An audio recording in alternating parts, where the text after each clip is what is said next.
இந்தியாவின் 26வது தலைமை தேர்தல் ஆணையராக ஞானேஷ்குமார் நியமனம். 1988ஆம் ஆண்டு கேரள பிரிவு IAS அதிகாரியான ஞானேஷ்குமார் 2029ஆம் ஆண்டு வரை பதவியில் நீடிப்பார்.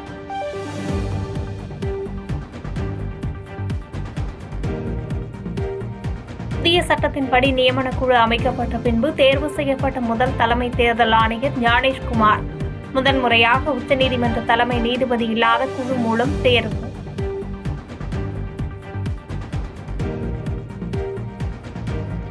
தேர்தல் ஆணைய தேர்வுக்குழு குறித்த வழக்கில் உச்சநீதிமன்ற விசாரணை முடியும் வரை முடிவெடுப்பதை தள்ளி வைக்க வலியுறுத்தியிருக்கும் ராகுல் காந்தி வலியுறுத்தலை நிராகரித்து புதிய தலைமை தேர்தல் ஆணையர் தேர்வு செய்யப்பட்டதாக தகவல்.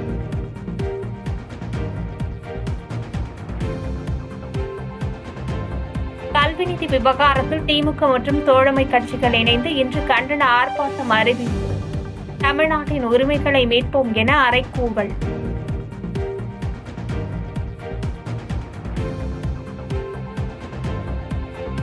அரசு பள்ளிகளில் இலவசமாக 3 மொழிகள் கற்கும் வாய்ப்பை ஏன் தடுக்கிறீர்கள்? மும்மொழிக் கொள்கை சர்ச்சையை சுட்டிக்காட்டி திமுக அரசுக்கு அண்ணாமலை கேள்வி.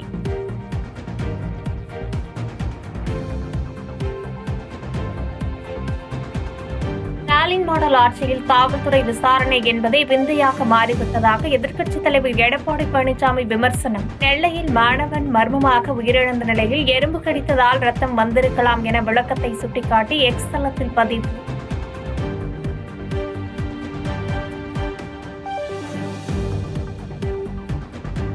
அதிமுகவில் விரைவில் பொதுச் செயலாளர் என்ற பதவியே இருக்காது.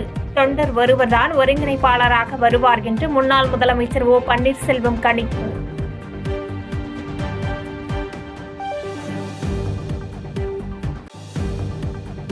அரசியலில் மூத்த தலைவர் இளைய தலைவர் என்பதெல்லாம் கிடையாது.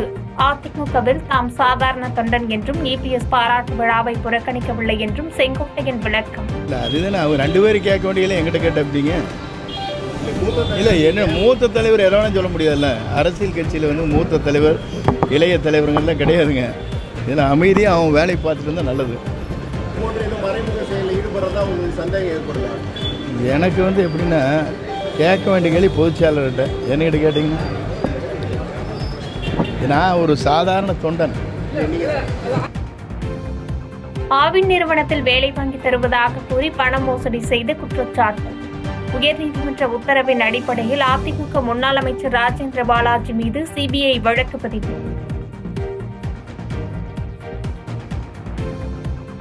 மேற்கு தொடர்ச்சி மலைத்தொடரில் ஆண்டிப்பட்டி அருகே நாழிமலை பகுதியில் எரிந்த காட்டுத்தீ 6 மணி நேர போராட்டத்திற்கு பின்பு கட்டுப்படுத்தப்பட்டது. 2 நாட்கள் தொடர்ந்து எரிந்த தீயால் மரங்கள் எரிந்து சேதம்.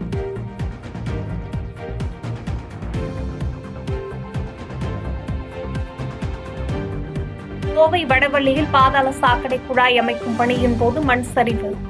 15 அடி பள்ளத்தில் சிக்கி 20 வயது தொழிலாளி உயிரிழப்பு.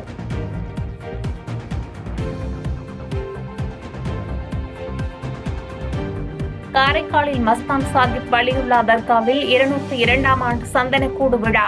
ஆயிரக்கணக்கான இஸ்லாமிய மக்களுடன் மாற்று மதத்தினரும் பங்கேற்று வழிபாடு.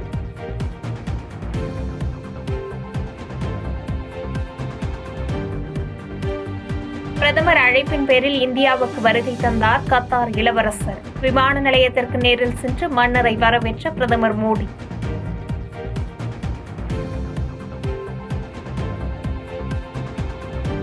பாதகம் செய்பவரை கண்டால் நாம் பயம் கொள்ளலாகாது பாப்பா. மோதி மிதித்துவிடு பாப்பா, அவர் முகத்தில் உமிழ்ந்துவிடு பாப்பா. அண்மை செய்திகளை உடனுக்குடன் தெரிந்து கொள்ள இணைந்திருங்கள் எம் நாடு தொலைக்காட்சியுடன்.